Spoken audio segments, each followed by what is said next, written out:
Hello chemistry वालों। Chemistry hard लगता है सर, केमिस्ट्री समझ नहीं आता है, उन बच्चों के लिए हमारा ये वीडियो है जिसमें हम आज पढ़ेंगे हाइड्रोजन लाइन स्पेक्ट्रम के बारे में। एक एक टर्म को एकदम बेसिक लेवल से बताऊंगा, डिटेल में बताऊंगा, मजा आएगा पढ़ने में। और वीडियो के एंड तक इससे रिलेटेड जो क्वेश्चंस आपके एग्जाम में पूछे जाते हैं वो आपका पक्का हो जाएगा। तो चलिए स्टार्ट करते हैं आज की सेशन को। लेकिन एक जरूरी नोटिफिकेशन, हमने आपके लिए एक अलग यूट्यूब चैनल बनाया है जिसमें केवल और केवल स्टडी से रिलेटेड वीडियोज हम आपको देते हैं। और एक यूट्यूब चैनल है जिसमें हम अपडेट और बाकी चीज़ें देते हैं। दोनों का लिंक डिस्क्रिप्शन में, आप वहां जाओ और वहां जाके चेक करो आप किस चैनल पर अभी हो। देखो, अगर हम बात करते हैं लाइन स्पेक्ट्रम की, तो लाइन स्पेक्ट्रम में हम वापस लेके आना चाहेंगे फिजिक्स का छोटा सा पोर्शन जिसमें हम प्रिज्म के बारे में जानते हैं। प्रिज्म क्या होता है? प्रिज्म अगर 3D में देखेंगे ये 2D है जो ट्रायंगुलर शेप में होता है, बट अगर 3D में देखेंगे तो कुछ इस टाइप का होता है। खैर एनीवे, प्रिज्म कहता है कि देखो जी, अगर एक व्हाइट लाइट आएगा ना, व्हाइट लाइट मतलब सनलाइट जो होता है, व्हाइट लाइट आएगा यहाँ पे, इस व्हाइट लाइट को मैं 7 कलर्स में, अलग अलग कलर्स में स्प्लिट कर दूंगा और इस तरीके का एक सिस्टम बनता है। और इसका आपने पढ़ा होगा विबग्योर, एक ट्रिक होता है यहाँ पे। क्या होता है? विबग्योर एक ट्रिक होता है जिसमें violet colour, indigo, blue, green, yellow, orange और रेड का कॉम्बिनेशन होता है और ये पूरा सिस्टमेटिक होता है। इसी को हम लोग स्पेक्ट्रम कहते हैं। और ये दो तरीके का होता है, एक कॉन्टिन्यूअस होता है, एक लाइन स्पेक्ट्रम होता है। यहाँ पे ध्यान सुनिएगा, हमारा जो टॉपिक है वो लाइन स्पेक्ट्रम का है। इसमें से कॉन्टिन्यूअस है, जैसे देखिए इस तरह की कंटिन्यूटी में कॉन्टिन्यूअस है, ये लाइन वाले में आ रहा है, ये लाइन स्पेक्ट्रम है। तो हाइड्रोजन के केस में कैसे लाइन स्पेक्ट्रम बनता है भाई, उसको आइए थोड़ा सा हम समझते हैं। यहां पे देखो, यहां पर हमने लिया है कि अगर हम एक ऐसा ट्यूब लें, एक ऐसा डिस्चार्ज ट्यूब लें, देखिए इस तरह का आपने देखा होगा कि लैब वगैरह में देखा होगा, एक बहुत ही प्यारा सा ट्यूब होता है। डरना नहीं, क्योंकि ये इतना डिटेल आपके एग्जाम और आपके सिलेबस में नहीं आने वाला है। हम बस जानकारी के लिए आपको बता रहे हैं ताकि आप टर्म्स को समझ सको। जो जरूरी चीज होगा वो हम आपको सही तरीके से अभी हम थोड़ी देर में बताएंगे। तो यहां पर इस ट्यूब को देखो, एकदम फ्री माइंड होकर इस ट्यूब को बिल्कुल ब्लैंक हमने दिखाया है। और देखो यहां पर दो चीजें यहां पर आपको दिख रही होगी। एक यहां पर पता क्या दिख रहा होगा? एक आपको दिख रहा होगा, ये नहीं दिख रहा है। अगर नहीं दिख रहा है तो मैं इसको पिक्चर को थोड़ा और इधर कर देता हूं, लो, और इधर कर देता हूं ताकि और अच्छे से दिख जाए। देखो, तो मैं आपको बता रहा हूं कि यहां पर देखो, एक यहां पर एंड आपको दिख रहा है और एक एंड यहां पर दिख रहा है। बेसिकली यहां पर प्लस और माइनस का सिस्टम होता है। ये तार आपको दिख रहा होगा, इस तार से हम लोग क्या करते हैं? इलेक्ट्रिक करंट को देते हैं। क्या करते हैं? कोई बैटरी लगाते हैं, कोई सेल लगाते हैं, इलेक्ट्रिक करंट जाता है। हमने एक ऐसा ट्यूब लिया जिसके अंदर हाइड्रोजन गैस पहले से था, उसके अंदर जैसे ही हमने स्पार्क कराया ना इलेक्ट्रिक करंट का, तो यहां से एक लाइट निकला और वो लाइट को जैसे ही हमने प्रिज्म से गुजारा तो यहां पर मल्टीपल कलर्स में वो ब्रेक हो गया और अलग अलग सीक्वेंस में हमने अलग अलग नाम दिया है। मैं बार बार रिपीट कर रहा हूं, ये इतना डिटेल पोर्शन है ही नहीं आपके सिलेबस में, बस मैं आपको समझाने के लिए बता रहा हूं कि हाइड्रोजन का लाइन स्पेक्ट्रम बनता कैसे है। तो देखो, ये सिस्टम है हाइड्रोजन के लाइन स्पेक्ट्रम का और इस तरीके से अलग अलग वेवलेंथ के अकॉर्डिंग अलग अलग इंफ्रारेड, वायलेट रे, कोई विजिबल है, कोई इनविजिबल है, और अलग अलग हमने चीजें बताई है। अब आपको वहां पर रेडिएशन के बारे में जानना होगा, रेडिएशन से पहले एनर्जी के बारे में जानना होगा। तो सबसे पहले हम जानेंगे एनर्जी के बारे में। देखो, एनर्जी क्या होता है? एनर्जी का मतलब होता है कि आपके वर्क करने की क्या एबिलिटी है, एबिलिटी टू डू वर्क, काम करने की क्षमता को हम लोग ऊर्जा कहते हैं। अब ऊर्जा को अगर हम कैलकुलेट करना चाहें तो दो अलग अलग सिस्टम है ऊर्जा को कैलकुलेट करने का, एनर्जी कैलकुलेशन का। अब यहां पर हमारा सबसे पहले यह होगा कि हम किस वे में एनर्जी को लेके आना चाह रहे हैं। मतलब आप वेव फॉर्म में निकाल रहे हैं या फिर आप पार्टिकल यानी मास फॉर्म में निकाल रहे हैं, दोनों में अलग अलग होता है। मैं देखो आपके सामने खड़ा हूं, मैं अभी मास फॉर्म में हूं। अभी आपने डी ब्रोगली के बारे में पढ़ा होगा जिसमें डी ब्रोगली ने क्या कहा था कि भाई जितने भी ऑब्जेक्ट होते हैं ना, उनमें दोनों ही क्वालिटी, दोनों ही कैरेक्टर होता है। वेव का भी कैरेक्टर होता है, मास का भी कैरेक्टर होता है। एक गाड़ी जो कि सड़क पे चल रही है, आपको बढ़िया से दिख रहा है, उसके स्पीड इतना ज़्यादा नहीं है कि आपकी आंखों से ओझल हो जाए, तो वहां पर मास कैरेक्टर डोमिनेंट हो जाता है। लेकिन उसी गाड़ी को इतनी स्पीड में चलाया जाए, इतनी स्पीड में चलाया जाए कि आपको ना दिखाई दे, यानी वो वेव फॉर्म में चला जाता है। बहुत ही सिंपल बताना चाहेंगे, जब तक आप जिंदा हैं, आपका शरीर है, आप एकदम मास फॉर्म में है। इसका मतलब ये नहीं है कि हमारे पास वेव फॉर्म नहीं है, वेव फॉर्म भी है, लेकिन उसका कैरेक्टर बहुत ही कम है। अब वेव फॉर्म दो तरीकों से बढ़ सकता है, या तो हम स्पीड को काफी ज्यादा कर दें, जैसे मैंने बोला था, आप गाड़ी की स्पीड को बढ़ा दीजिए, आंखों से ओझल हो जाएगा, मास वाला कैरेक्टर उसका क्या हो जाएगा, कम हो जाएगा, और वेव वाला आ जाएगा। उस कंडीशन में जो एनर्जी कैलकुलेट होगी वो अकॉर्डिंग टू वेव स्ट्रक्चर के हिसाब से होगी। लेकिन नॉर्मल अगर मास के अकॉर्डिंग होगा तो हम लोग दूसरा फॉर्मूला लगाएंगे। आई होप आपको समझ में आ गया होगा। आदमी जिंदा है तो मास फॉर्म में है, मर गया तो वेव फॉर्म में, इसलिए आत्माएं आते रहती है, फिर आपको दिखाई नहीं देता है, बस फील होता है, महसूस होता है पॉजिटिव एनर्जी और नेगेटिव एनर्जी का। तो यहां पर देखिए, यहां पर मैं आपको बताना चाहूंगा, बेसिकली अगर आपने पढ़ा होगा छोटा सा एक formula E is equal to mc², जो आइंस्टाइन ने दिया था। इन्होंने क्या कहा था, इन्होंने कहा था अगर देखो, टाइम मशीन के बारे में हम यहां बात नहीं करना चाहेंगे, एक अलग मैटर हो जाएगा, लेकिन अगर स्पीड ऑफ लाइट के बराबर कोई ऐसा डिवाइस तैयार कर दिया जाए जो स्पीड ऑफ लाइट के बराबर चले और टाइम ट्रेवल कर लेगा। लेकिन आइंस्टाइन ने कहा कि आप चाहो तो 1 ग्राम से लेकर 1 केजी से लेकर जितना भी मास आपके पास है, उसको अगर एनर्जी में कन्वर्ट करोगे तो वो हो जाएगा। हालांकि ये आपका सेक्शन नहीं है, मैं आपको इसको छोटा सा बताकर बाइंड अप करके दूसरे वाले वेव स्ट्रक्चर में लाऊंगा, क्योंकि यहां पर हम मास के अकॉर्डिंग आपको बता रहे हैं। यहां पर किसके अकॉर्डिंग बता रहे हैं, मास के अकॉर्डिंग बता रहे हैं, और यहां पर जो मैं बताऊंगा वो वेव के अकॉर्डिंग बताऊंगा, और यही आपके सिलेबस में पढ़ना है। इसी से क्वेश्चंस आएगा, इसी से सारी चीजें लिंक है। यहां पर फिर भी एक बार जान लेते हैं, मान लेते हैं कि हमारा एक मास है 1 केजी का। 1 केजी का कोई भी ऑब्जेक्ट हो सकता है, कुछ भी हो सकता है। जैसे मान लो ये पानी का बोतल है, अब इसके अंदर मान लो पानी हमने 1 केजी रख लिया, भर दिया, अभी तो खाली है। अब इसको पूरी तरह से अगर एनर्जी में कन्वर्ट करें, पूरा का पूरा एक एक पार्टिकल अगर एनर्जी में कन्वर्ट होगा तो कितना एनर्जी मिलेगा, अगर आप कैलकुलेट करोगे तो आप देख के हैरान हो जाओगे। देखो C की वैल्यू कितनी होती है, 3 × 10⁸ मीटर पर सेकेंड होता है। अब देखो, अगर मैं यहां एनर्जी कैलकुलेट करूं तो यहां मास 1 हो जाएगा, और ये हो जाएगा 3 × 10⁸, इसका कर दो स्क्वायर, क्योंकि C का स्क्वायर है, यानी एनर्जी हमें मिल जाएगा 3 × 3 = 9, और ये हो जाएगा 16 जूल। यानी आप देखोगे 9 पे 1 2 3 4 5 6 7 8 9 10 11 12 13 14 15 16। ओ माय गॉड, इतना करते रहो, इकाई दहाई सैकड़ा हजार, मतलब 1 केजी ऑब्जेक्ट में इतनी क्षमता है कि अगर 100% उसको एनर्जी में कन्वर्ट किया जाए तो इतना जूल उसको हम निकाल सकते हैं। बट अभी तक हमारे पास कुछ ऐसी चीजें हैं नहीं, जैसे कुछ ऑब्जेक्ट, हमारे कुछ ऐसे एलिमेंट्स हैं, यूरेनियम वगैरह, जो 1 ग्राम में पूरा विस्फोट कर देता है, क्योंकि हम इसी E = mc² का इस्तेमाल करते हैं। अब हम माइक्रोस्कोपिक लेवल पे आएंगे, हम लोग वेव के अकॉर्डिंग बात करेंगे। वेव आपने पढ़ा है, कुछ इस तरह का स्ट्रक्चर होता है, जिसमें हम लोग एक क्रेस्ट और दूसरे क्रेस्ट के बीच को लैम्डा बोलते हैं, वेवलेंथ बोलते हैं। रिपीट करता है 1 सेकंड में, कितनी बार रिपीट कर रहा है साइकिल, उसको फ्रीक्वेंसी करते हैं, है ना, उसको क्या बोलते हैं, फ्रीक्वेंसी करते हैं, जिसको न्यू से डिनोट करते हैं। ये आपका वेवलेंथ होता है। छोटी छोटी चीजें हम आपको केवल बता रहे हैं जो आपको हेल्प करेगा यहाँ पे। तो यहाँ पर बहुत ही सिंपल तरीका, फॉर्मूला यहाँ पर दिया है, E = hν। क्या बोलते हैं यहाँ पे, E = hν बोलते हैं। इसको हम लोग प्लैंक्स कांस्टेंट के नाम से जानते हैं। ये जो होती है आपका, ये आपका फ्रीक्वेंसी होता है। बोलो क्या होता है ये आपका फ्रीक्वेंसी होता है। यहाँ पे लो, पेन भी गिर गया मेरा इतनी हाई एनर्जी में चल रहा है। तो अब यहां पर देखिए, इसी को अगर मैं इस वे में लेके आऊं, इसी फॉर्मूले को, तो ये हो जाएगा hc/λ। अगर मैं वेवलेंथ के फॉर्म में लेके आऊं तो, क्योंकि इसका एक रिलेशन होता है यहाँ पे nu is equal to c by lambda.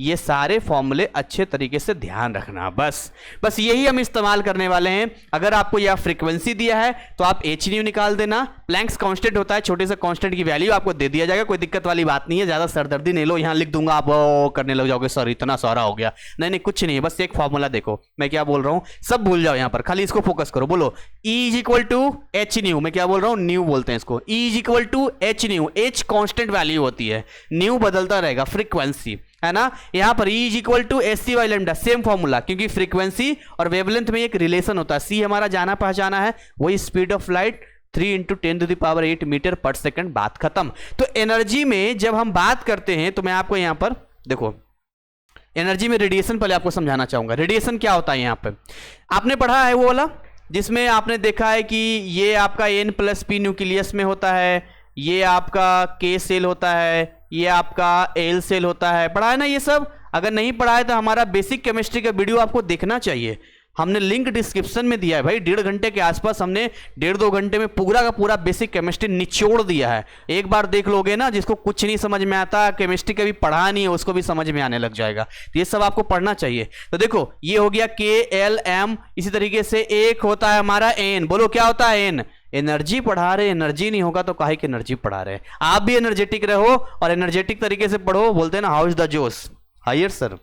देखो ये हो गया K, ये हो गया L, ये हो गया M, ये हो गया N। अब यहां पर क्या होता है आपको अच्छे से पता है कि हर एनर्जी लेवल में, हम इसको सेल बोलते हैं ना, लेकिन नील्स बोर ने क्या कहा था, हमने नील्स बोर में ये पढ़ा था कि जितने भी आपका ये सेल दिख रहा है ना, ये जो भी डिजाइन आपको दिख रहा है उसमें फिक्स्ड एनर्जी होता है।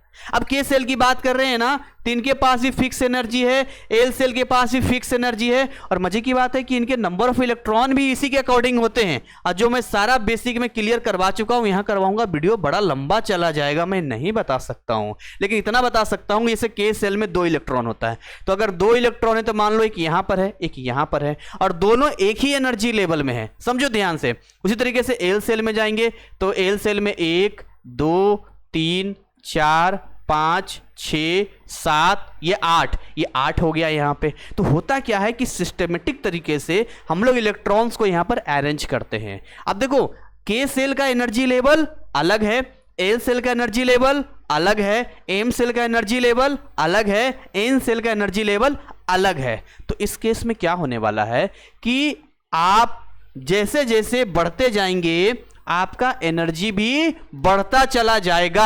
अगर हम किसी भी 2 एनर्जी लेवल की बात कर लें, जैसे मान के चलो मैं बात कर लेता हूं ये के सेल का और ये एल सेल का, ठीक है। ये 2 एनर्जी लेवल में साइड में बना लेता हूं। देखो जी मैंने साइड में बना लिया, ये अपना N1 की वैल्यू 1 ले रहा हूं चूंकि के सेल के लिए है, और ये मैं N2 की वैल्यू 2 ले रहा हूं। चलो N की वैल्यू 1 2 कर लेते हैं, या इससे अच्छा एक काम करते हैं, मैं डायरेक्टली यहां लिख देता हूं N इज इक्वल टू 1 और N is equal to 2, confusion नहीं होगा यहां पे। अब यहां पर पता क्या होता है, यहां पर इलेक्ट्रॉन ट्विस्ट पैदा करता है, इलेक्ट्रॉन मूव करना चाहता है। अब देखो ये पिक्चर ऐसा नहीं है, ये पिक्चर 3D में है, बट आपको समझाने के लिए हम लाइंस में आपको दिखा रहे हैं। तो जनरली क्या है कि अगर कोई भी इलेक्ट्रॉन, मान लो यहां पर एक इलेक्ट्रॉन है, अब वो के सेल के अकॉर्डिंग अपनी जिंदगी जी रहा है, बहुत ही बढ़िया है, मस्त है ना, जितनी कमाई है जितना उसी में जिंदगी जी रहा है। अब एक इलेक्ट्रॉन है जो कि एल सेल में है, अब ऑब्वियस सी बात है भाई एनर्जी लेवल ज्यादा है, तो इस इलेक्ट्रॉन की एनर्जी और इस इलेक्ट्रॉन की एनर्जी में फर्क आ जाएगा ना, सिंपल सी बात है, फर्क आ जाएगा। लेकिन कई बार क्या होता है, फोटोन, अब आपको फोटोन के बारे में तो पता नहीं होगा, चलो मैं फोटोन के बारे में बताता हूँ। साइड में छोटा सा एक हिस्सा है, देखो फोटोन क्या होता है। फोटोन होता है एनर्जी का पैकेट। क्या होता है? एनर्जी का पैकेट। जगह आपने बाढ़ वगैरह आता है तो वहां पर ना ऐसे सामान पैकेट के रूप में दिया जाता है, या होली में गुब्बारे मारते हैं, ले ढाई कौन मारा जी, तो पैकेट के फॉर्म में होता है। तो जब फोटॉन्स इन इलेक्ट्रॉन्स के पास में पहुंचते हैं तो ये इलेक्ट्रॉन इन फोटॉन से एनर्जी को एब्जॉर्ब करते हैं, एनर्जी को ले लेते हैं। समझ रहे हो सर? लॉटरी लग जाता है इनका। लॉटरी नहीं है, इसका एक अलग प्रोसेस, ज़्यादा दिमाग नहीं लगाना, बस इतना समझो कि कहीं से भी इन इलेक्ट्रॉन्स को जब एनर्जी मिल जाती है तो वही वाली बात है कि जब किसी व्यक्ति के पास पैसा ज़्यादा आने लगता है तो अपने लाइफ ऑफ स्टैंडर्ड को बढ़ाने की कोशिश करता है। जब वो 50,000 रुपया कमा रहा था तो उसी के अकॉर्डिंग जिंदगी जी रहा था, लेकिन जैसे उसके पास 5 लाख रुपया आ जाता है या मान लो 10 लाख रुपया आ गया, 50 लाख आ गया, तो उसका देखने का नजरिया, चलने का नजरिया ये सब बदल जाएगा। अपन साहब बन गया है। तो यहां पर क्या होता है, वो हर चीज में अप जाना चाहता है, हर चीज में अप जाना चाहता है। तो मान लो एक इलेक्ट्रॉन है जो कि के सेल का है। अब इसके साथ प्रॉब्लम यह है कि इसको कहीं से मिल गया, प्रॉब्लम ही है, कहीं से पैसा मिल गया, एनर्जी मिल गया, और ये सीधा जंप मार देगा। कहां मार देगा? ये जंप मार के कहां पर आ जाएगा? अपर, अपर, ऊपर वाले का। अच्छा, जैसे ही ऊपर में जाएगा, इसको लगा कि यार मेरे पास तो अच्छा खासा एनर्जी आ गया है, अब मैं बहुत अच्छे से अपनी जिंदगी जी सकता हूं और अपर वाले, ऊपर वाले एनर्जी लेवल में चला जाऊंगा और वहां मस्त तरीके से रहूंगा। जैसे ही वहां जाता है तो इसको इतनी बात समझ में आ जाती है कि हम कहां ज्यादा स्टेबल थे, अपने के सेल में ही स्टेबल थे। क्योंकि होता क्या है, देखो सिंपल सी बात है, आप मेंटेन नहीं कर पाओगे। आपके पास एक बार 50 लाख रुपया आ गया है, लेकिन एक बिजनेसमैन है जिसका 50 लाख रुपया महीने का आता है, कहां से मेंटेन कर लोगे? तो 50 लाख में पूरी जिंदगी तो नहीं कटेगी। या बहुत सारी चीजें होती है, आप मान लो गर्मी इलाके में रहते हो और अचानक सर्दी में चले जाओ, आप रह ही नहीं पाओगे, आपको बहुत दिक्कत होगी। तो चाहे रीजन कुछ भी हो, एनर्जी लेवल क्योंकि अलग है। जब ये ऊपर जाता है, वहां जाने के बाद इसको इतनी बात समझ में आती कि यहां तो हम टिक ही नहीं पाएंगे, यहां तो हम रह ही नहीं पाएंगे, और उसके बाद तुरंत ये डिसीजन लेता है कि हम बैक करेंगे अपने गांव में। हाँ, लेकिन गांव वाले लाठी लेके खड़े हैं। अब जैसे ही घुसोगे बेटा तो यहां पर फालतू एनर्जी निकालना पड़ेगा तुम्हें, जो फालतू है। जितना रिक्वायर्ड है यहाँ रहने के लिए उतना तो हम रहने देंगे, बाकी निकालना पड़ेगा, फालतू एनर्जी नहीं। फिर तुम ड्रामा करोगे। और ये डिसीजन पता कितने टाइम में लेता है? ये डिसीजन मात्र 10 की पावर -8 सेकेंड में लेता है। मतलब इतने ही टाइम में ये ऊपर जाता है, ऊपर जाने के बाद बैक होता है। तो जब ये बैक होता है तो बेचारा सुस्त सा ऐसे करके बैक होता है, अरे यार मतलब तो अपने में जाना है। तो जितना एनर्जी रिक्वायर्ड था N1 में उतना तो इसका रहेगा, जो फालतू एनर्जी था अब वो क्या करेगा, क्या करेगा? तो ये बाहर निकाल देता है। जो वो बाहर निकालता है तो वही रेडिएशन होता है जो अलग अलग कलर में दिखाई देता है। मेरी बात समझ में आ रही है? वही बाहर जब निकालता है ना तो वही रेडिएशन होता है जो अलग अलग कलर्स में दिखाई देता है उसको। अच्छा, इसको हम बोलते हैं ग्राउंड स्टेट। जहां नीचे वाला था इसको ग्राउंड लेवल, ग्राउंड स्टेट कहते हैं, और इसको एक्साइटेड स्टेट कहते हैं। ध्यान दीजिएगा, ठीक है? इस पे सवाल आएगा तो इस तरह से पूछा जाएगा। तो आई होप आपको समझ में आ गया होगा पूरा खेल क्या यहां पर है, क्या एनर्जी का कैलकुलेशन है। तो एनर्जी में जैसे कि मैंने आपको बोला, मान लो इसका एनर्जी E1 है और इसका एनर्जी E2 है, तो इसका एनर्जी का गैप निकालते हैं। Delta E is equal to निकालते हैं E2 माइनस E1 या E1 माइनस E2। जैसे देख लो, हालांकि एनर्जी ऊपर वाले का ज्यादा है तो मैं काम करता हूं, मैं काम करता हूं, इसको मैं, अरे यार, इसको मैं नीचे वाले को E1 बोल देता हूं, ऊपर वाले को E2 बोल देता हूं। तो इसको बोल देता हूं E2 माइनस E1, जैसा भी देख लेना यहाँ पे। तो इस तरीके से यहाँ पर एक फॉर्मूला आता है, वही घिसा पीटा फॉर्मूला आपके अप्लाई आएगा। इस पे क्वेश्चंस आपके पूछे जाएंगे। कैसे पूछे जाएंगे? तो ये पूछा जाएगा, मान लो H न्यू 1 या H new 2 minus H new 2। कैसे भाई? तो यहां पर जाएगा तो मान लो इसका यहां पर न्यू 1 है फ्रीक्वेंसी, इसकी फ्रीक्वेंसी मान लो न्यू 2 है, या लेमडा, मान लो इसका लेमडा 1 है वेवलेंथ, इसका वेवलेंथ लेमडा 2 है। तो एक तो इस फॉर्म में हो गया, और इस फॉर्म में निकालेंगे तो AC by lambda 2 minus AC by lambda 1। चाहो तो इसको आप वो कर सकते हो, H कॉमन ले लिया तो ये बन गया न्यू 2 माइनस न्यू 1, और यहां पर AC कॉमन ले लिया तो 1 by lambda 2 minus 1 by lambda 1। इस तरह से छोटे छोटे कैलकुलेशंस होंगे जो आपको करना पड़ेगा। आपको अगर छोटे छोटी चीज़ों में दिक्कत होती है, यानी कि आप बेसिक मैथमेटिक्स वगैरह नहीं कर पाते हैं, आप हमारे ऐप में जाइए, वहाँ पर आप केमिस्ट्री के कोर्स में जाएंगे, रिकॉर्डेड फॉर्म में जाएंगे, फ्री लेक्चर्स में जाएंगे, तो वहाँ आपको एक PDF मिलेगा बेसिक मैथमेटिक्स का। हमने हर कोर्स में अपडेट कर दिया, उसको आप एक बार सॉल्व करना, ये सारी चीज़ें आपको प्रॉब्लम खत्म हो जाएगा, ठीक हो जाएगा। तो देखो यहां तक तो हमने देख लिया कि ये एनर्जी का रेडिएशन वगैरह होता है, लेकिन टॉपिक हमारा है हाइड्रोजन का लाइन स्पेक्ट्रम। वापस लेके आएंगे यहां पर आपको, इधर आ जाओ, इधर आ जाओ, अभी अभी आपको लेके आए, तो बेसिक खाली बताया था यहां पर। तो emission line in hydrogen spectrum की बात कर रहे हैं। सर क्या क्या लिख रखे हैं, लेमन, बाल्मर, पास्चन, ब्रैकेट, पिपन। अरे भाई इधर मत ध्यान दो, हम आपको जैसे जैसे बताएंगे वहां वहां ध्यान देना, ये सब अपने आप इजी हो जाएगा। सर मैं पढ़ रहा था लेकिन ये पता नहीं क्या क्या था, आप थोड़ा थोड़ा समझ में आ रहा है, अभी पूरा समझ में आएगा, क्वेश्चंस भी कराएंगे, रुको तो सही। देखो यहां पर मान लो मैंने यहां दिया, यहां पर क्या सिस्टम दिख रहा है, वही वाला। क्या सर ये क्या है, वो वही वाला। देखो भाई ये क्या लिखा है, n is equal to 1, n is equal to 2, n is equal to 3, n is equal to 4, वही है जो हम पूरा बना रहे थे और यहाँ पर कट करके दिखाया है, और वही लाइन स्पेक्ट्रम यहाँ पर दिखाया है। अच्छा अब देखो यहाँ पर होता क्या है कि ये एनर्जी लेवल इस तरीके से, इसी को हमने इस तरीके से दिखा दिया। कैसे, देखो ये n1 है ना, n इज इक्वल टू 1 के सेल हो गया, n is equal to 2 L cell हो गया यहाँ पे, ये n is equal to 3 M cell हो गया। मैं लिख ही देता हूँ यहाँ पे, K cell, L cell, M cell, और ये भाई साहब अपना एन सेल। अरे इनसे डरने का नहीं यार, कब तक जिंदगी डर के साथ जियोगे।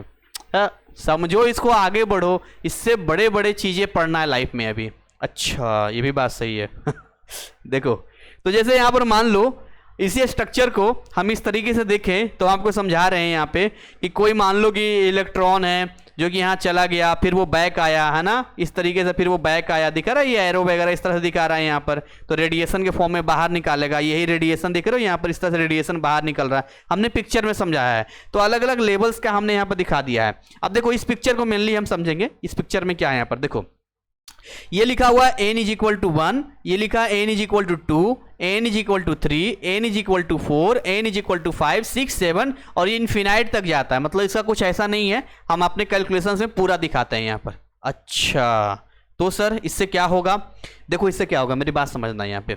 मान लेते हैं कि n इज इक्वल टू 1 है, मान क्या लेते हैं ये यहाँ पे, तो n इज इक्वल टू 1 पे कहाँ से रेडिएशन आएगा। मान लो कोई 1 से 2 पे गया था, हेलो 1 से 2 पे गया था, तो वहां से फिर जब वो बैक करेगा तो रेडिएशन बाहर निकालेगा ना, जो भी हमने आपको बताया था। तो इस तरह से लाइन एक ड्रॉ होगा। ये भी बात सही है। या मान लेते हैं कि वो n इज इक्वल टू सीधे 3 पे जंप मार दिया हो, ये भी तो सकता है, इतना पैसा आ गया, इतना एनर्जी आ गया होगा, हम 2 पे क्यों जाएंगे, हम सीधे 3 पे जंप कर जाएंगे। तो मान लो 3 पे चला गया हो, और 3 पे जाएगा तो यहां पर देखो 3 पे जाने के बाद फिर वो बैक करेगा, तो इस तरह से होगा। तो हम एक चीज नोट कर रहे हैं कि n इज इक्वल टू 1 पे 2 से भी रेडिएशन आ सकता है, 3 से भी आ सकता है, 4 से भी आ सकता है, इनफिनाइट से आ सकता है। डिपेंड करता है कि n1 वाला यानी कि n इज इक्वल टू 1 वाला इलेक्ट्रॉन गया किस पे था, वहां से वापस आएगा। तो ये सारी पॉसिबिलिटी हमने ड्रॉ कर दिया। इस सीरीज को हम लोग लेमन सीरीज के नाम से जानते हैं। क्या बोलते हैं इसको, लेमन सीरीज के नाम से जानते हैं। कि एक फिक्स हो गया ये वाला, देखो इसको मिटाओ, ये क्या हो गया, यहां पे क्या हो रहा है, ये हो गया फिक्स्ड। क्या हो गया जी, ये फिक्स्ड हो गया। अब आगे 2 से लाओ, 3 से लाओ, 4 से लाओ, 5 से लाओ, लाते रहो। अच्छा अगला एक बाल्मर सीरीज होता है, इसमें क्या करते हैं, इसको लॉक कर देते हैं, इसको हम लोग फिक्स्ड कर देते हैं। अब हमें 1 से मतलब थोड़ी ना है, हमें 1 से मतलब थोड़ी है। अगर कोई सेकंड लेवल एनर्जी लेवल का है, मान लो कि यहां वाला कोई इलेक्ट्रॉन है, ये वाला इलेक्ट्रॉन है, तो अपने से नीचे वाले में थोड़ी जाएगा, पैसा आएगा तो अपने से ऊपर वाले में जाएगा। आपके पास पैसा आएगा तो ऑब्वियसली आप लो स्टैंडर्ड में थोड़ी ना जाओगे, हमेशा अप स्टैंडर्ड में जाओगे ना। तो यहां से 1 का कनेक्शन खत्म। अब जितना भी आएगा यहाँ पे 3 से यहां पर आएगा, 4 से आएगा, 5 से आएगा, 6 से आएगा, 7 से आएगा, मतलब इसके ऊपर वाले से आएगा। सेम अगर मान गो मैं n इज इक्वल टू 3 को यहां पर लॉक कर दूं, फिक्स कर दूं, तो n 3 वाला नीचे नहीं दिखेगा, 2 को 1 को ऊपर देखेगा ऐसे करके। 4 में चले, है इतना रोकड़ा एनर्जी है, 5 में चले, 6 में चले, अब पता नहीं है कि ऊपर जाएगा तो वापस ही आना है। इसको स्टेबिलिटी है ही नहीं ना, जो स्टेबिलिटी इनको अपने घर में मिल जाएगी ना, कहीं नहीं मिलेगा, इसलिए भाग भाग के वापस ही आएंगे। तो इस तरीके से आप देखोगे हर किसी को एक एक करके लॉक कर रहे हैं, और यहां से एक सिस्टम हमारा बनके तैयार हो गया। क्या सिस्टम बन गया, पहला बन गया यहां पर हमारा लेमन सीरीज। क्या बन गया, लेमन सीरीज में हम ये देख रहे हैं कि हमारा एक लॉक हो गया, कौन, n1 को लॉक कर दिया। अब 1 पर है, 2 से आ रहा है, 3 से आ रहा है, क्या वापस हो सकता है 2 पर ही गया हो, 2 3 4, ये N2 बदलता रहेगा। और जो रेडिएशन निकलेगा ना, ये जो रेडिएशन इसमें निकलता है, ये जो रेडिएशन निकलता है जो हमें दिखाई देता है अल्ट्रा वायलेट होता है। आप सर्च करना गूगल पे, what is the ultraviolet, कुछ काम खुद भी किया करो, आपको दिखेगा अल्ट्रा वायलेट कलर कैसा होता है आपको, ठीक है। इसी तरीके से अगर हम ये आपको समझाने की कोशिश करें कि अगर हम दूसरे वाले की इसकी बात कर रहे हैं तो ये हमारा बाल्मर सीरीज है, ये हमारा एक फिक्स हो चुका है, अगला 3 4 5 कुछ ऐसे जा रहा है। और यहां पर भी अल्ट्रा वायलेट हमें, सॉरी यहां पर विजुअल हमें देखने को मिलता है, क्या मिलता है, विजुअल, जहां पर हमें ये दिखाई देता है। इस बात को समझिएगा। आगे हम बात करना चाहेंगे पास्टन सीरीज होता है जिसमें 3 वाले पे काम होता है। 3 से अप जितना जा सकते हो चले जाओ, नीचे मत जाना, इसलिए आगे जाएगा N2 में 4 5 6, यहां से इंफ्रारेड, यहां भी इंफ्रारेड, ये सब इंफ्रारेड इंफ्रारेड इंफ्रारेड मिलेगा। और ये ब्रैकेट में 4 को लॉक कर देंगे, पी फंड में 5 को लॉक कर देंगे, और ये हमारा पूरा सिस्टम बनके तैयार हो जाएगा। थोड़ा सा यहां पर समझाने की कोशिश किया है कि कैसा कैसा कलर होता है, कुछ दिखता है कुछ दिखता ही नहीं, कुछ विजिबल होता है कुछ इनविजिबल होता है, जो नेकेड आई से नहीं दिखाई देगा, स्पेशल ग्लास लगाना होता है उसको देखने के लिए। आगे बात करना चाहेंगे यहां पे कि एक फॉर्मूला मैं आपको बता रहा हूं, ज्यादा दिमाग मत लगाना, उतना ही लगाना जितना मैं बोलूंगा, क्योंकि और भी बहुत सारे टॉपिक पढ़ना है, उन पर भी थोड़ा थोड़ा दिमाग लगाना है। एक ही में इतना दिमाग लगा दोगे तो खत्म, टाइम फिक्स हो जाएगा। आ जाओ इधर, देखो यहाँ पे ये एक फॉर्मूला है, इसको आप घर पे ना 3 4 5 बार लिखना, प्रैक्टिस करना, बहुत इजी फॉर्मूला है। ये होता है बेसिकली, यहां पर मैं आपको समझाना चाहता हूं कि मैं क्या बोल रहा हूं। व्हाट इज दिस, ये अपना कहलाता वेव नंबर। क्या कहलाता है ये, इसको कहते हैं वेव नंबर, ठीक है। बेसिकली जो हमारी फ्रीक्वेंसी होता है सिंबल, उसी के ऊपर एक हम लोग बार लगा देते हैं, लाइन दे देते हैं, तो इसको हम लोग बोलते हैं new bar, that is wave number. और ये किसके बराबर होता है, 1 बाई लेमडा के बराबर होता है। किसके, 1 बाई लेमडा के बराबर होता है, फॉर्मूला है ये। और आगे है आर एच, ब्रैकेट में 1 बाई N1 का स्क्वायर माइनस N2 का स्क्वायर। N1 लॉक होने वाला है, ध्यान देना, N1 क्या होने वाला है, लॉक है, फिक्स्ड है। और ये N2 चेंज करता रहेगा। अगर N1 हमारा 1 है तो N2 2 हो सकता है, 3 हो सकता है, 4 हो सकता है, 5 हो सकता है, डिपेंड करता है क्वेश्चन में कौन सा दिया है। बस RS जो होता है इसको रिडबर्ग कांस्टेंट कहते हैं, जिसकी वैल्यू होता है 109677 पर सेंटीमीटर। क्योंकि देखो ये सेंटीमीटर है, इन्वर्स कर रहे हैं तो पर सेंटीमीटर होता है। देखिए अलग अलग सीरीज में बात करना चाहेंगे यहाँ पे, जैसे मान लो लेमन सीरीज की बात कर रहे हैं तो हमारा N1 1 हो चुका है, N2 बदलता रहेगा, ठीक है। अगर हम लोग बाल्मर सीरीज की बात कर रहे हैं तो N1 2 हो गया, बाकी N2 बदलता रहेगा। नहीं ज्यादा समझ में आ रहा है तो भी कोई दिक्कत नहीं है, फॉर्मूला देखो और ये देखो, लेमन सीरीज मतलब एक फिक्स है, बाकी जैसा सवाल देगा अभी एक सवाल करके दिखाएंगे, बात खत्म। ज्यादा दिमाग ही नहीं लगाना, समझ में आता तो ठीक, नहीं आता तो ठीक, इतना समझ लो कि आप सवाल करके आ जाओ, नंबर मिल जाए। क्या करना है इसमें, आपको कोई एक्सपेरिमेंट करना है, कोई आविष्कार करना है, नहीं ना, तो ठीक है, समझो इतना जितना जरूरी है। पास्टन सीरीज की बात करते हैं, N1 = 3 हो गया, ब्रैकेट सीरीज हो गया, N1 = 4, पी फंड हो गया, N1 = 5। कोई ट्रिक लगा लेना, याद कर लेना, लिख लेना, जैसा आपको लगे। देखो NIS में 2015 में, अरे नहीं भाई 2010 से मिस्टेक हो गया, 2010 में एक सवाल था, हालांकि 2015 में भी आया था, 2010 वाला है। कैलकुलेट द वेवलेंथ, क्या बोल रहा है यहाँ पे, calculate the wavelength of the Balmer series. पहला ही ये बोल रहा है ना, एक बाल्मर सीरीज है और कॉरस्पॉन्डिंग N2 की वैल्यू कितनी दे रहा है, 3 दे रहा है। ध्यान सुनना यहाँ पे। अब यहाँ पर आपका नॉलेज क्या काम करना चाहिए, तो हमारा नॉलेज ये काम करना चाहिए कि बाल्मर सीरीज में N1 की वैल्यू कितनी होती है, तो बाल्मर सीरीज में N1 की वैल्यू 2 होती है। इतनी चीज अगर आपको पता चल गई, यानी इतना आपका दिमाग काम कर गया, फिर तो इस सवाल को आप यूं सॉल्व कर दोगे। भाई इसमें है क्या, अब बताओ, मैं इसको सॉल्यूशन वाले पार्ट में आता हूं, रुको रुको रुको, अभी इसको सॉल्व करते हैं हम लोग। ऐसे कैसे सॉल्व नहीं होगा, अरे बढ़िया तरीके से सॉल्व होगा। फॉर्मूला लगाएंगे यहाँ पे, बोलो क्या लगाऊं सर, जो फॉर्मूला लगाइए, nu is equal to, nu bar is equal to 1 by lambda is equal to RH। बोलो जरा यहाँ पे N1 कितना फिक्स करना है, 2, तो 1 बाई 2 का स्क्वायर माइनस N2। ऑब्वियसली देखिए यहाँ पर 3 दे रखा है, जरूरी नहीं है, पर एक बात पक्का है कि 2 से ज्यादा ही देगा। हो सकता है यहाँ 4 हो सकता था, 5 हो सकता था, 6 हो सकता, कोई भी डिजिट हो सकता था, इन्फिनाइट तक जाता है, ठीक है। तो 1 बाई 2 का स्क्वायर माइनस 1 बाई 3 का स्क्वायर, हाँ जी। और यहाँ पे आ जाएगा 1/λ इज इक्वल टू, हमसे वेवलेंथ पूछ रहा है, ध्यान देना, इसकी डाटा कितना 109677 और ये कितना 1/4 माइनस 1/9। अरे छोटा सा कैलकुलेशन है, फ्रैक्शन का सब्सट्रैक्शन है, निकालो भाई। 1/λ आप तो खुद ही कर लोगे, समझ गए होगे। 109677 और यहाँ पर कितना आ गया 1/4। अरे एलसीएम लो, एलसीएम लो, इसका एलसीएम लो, बोलो 4 और 9 का कौन सा एलसीएम होगा? कोई तुक बैठ रहा है यहाँ पर? नहीं तुक बैठ रहा है, कोई बात नहीं, मल्टीप्लाई कर दो, 36 ले लो, कोई बात नहीं, यहाँ पर हो जाएगा। ठीक है, अब इसको सॉल्व कर लो ना भाई, अभी तो मेरा काम थोड़ी ना, ये तो आपका काम है। यहाँ पर 9/4, इसको आगे मल्टीप्लाई करो, मल्टीप्लाई करके चलो आपको इतना कर ही देता हूँ, इतना किया तो आगे भी कर देता हूँ। 109677 मल्टीप्लाई 5/36। ठीक है, अब इसी चीज को हम क्या करने वाले हैं, इसको अगर उल्टा कर देंगे तो लेमडा हमें मिल जाएगा। बोलो लेमडा कितना हो जाएगा? ये ऊपर 36 ऊपर हो जाएगा और ये नीचे आ जाएगा 109677 मल्टीप्लाई 5। इसको कर दो सॉल्व, सॉल्व करने के बाद आएगा वो सेंटीमीटर में। बोलो किस में आएगा? सेंटीमीटर में। उसको कन्वर्ट कर देना नैनोमीटर में, आपका आंसर आपके पास आ जाएगा। आई थिंक 656 इसका आंसर होगा। तो ये चीजें जो है तो कैलकुलेशन था, आई होप आपको समझ में आया होगा कि सवाल कैसे पूछता है। और यहां में जो हमने एक और फॉर्मूला आपको बताया था ना, ये वाला कहां गया, बैक हो जाए। और हाँ, ये जो बताया था ना, इस पे भी सवाल पूछता है, यानी कि इस वाले फॉर्मूला पे। ये तो आपके सिलेबस में नहीं है, बट इस पे सवाल पूछेगा।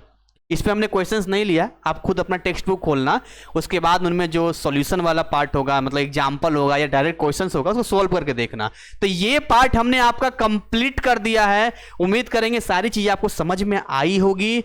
और जो बच्चे भी लग रहा है कि भाई अब समय कम है, एग्जाम बहुत नजदीक आ रहा है, तो ये टॉपिक है जिसको ज्यादा आपको ध्यान देना चाहिए। लेकिन मैं सजेस्ट करता हूं कि आपको सब कुछ पढ़ के आ जाना चाहिए। कहते हैं ना, पढ़ के जाओगे सब कुछ तो करके आओगे कुछ कुछ, और पढ़ के जाओगे कुछ कुछ तो करके आओगे कुछ नहीं। तो इसीलिए कुछ कोर्सेज भी हमारे ऐप में अवेलेबल है, जहां से आप आपका लाभ ले सकते हैं। बहुत ही अफोर्डेबल है, एक गुरुदक्षिणा टाइप का, बहुत बच्चे पढ़ते हैं, हजारों विद्यार्थियों का जीवन संवर चुका, आप भी कर सकते हो। इसी के साथ आज की सेशन को यहीं पर बाइंड अप करना चाहेंगे। मिलेंगे एक और टॉपिक के साथ में, जिसमें और इंपॉर्टेंट टॉपिक होंगे और हम उसको सही तरीके से पढ़ेंगे। और ना केवल सही तरीके से पढ़ेंगे, आपके दिमाग यहां तक सेट करेंगे ताकि आप ऐसे सवालों को सॉल्व कर सके। Thank you so much, wish you all the best. जय हिंद, जय भारत।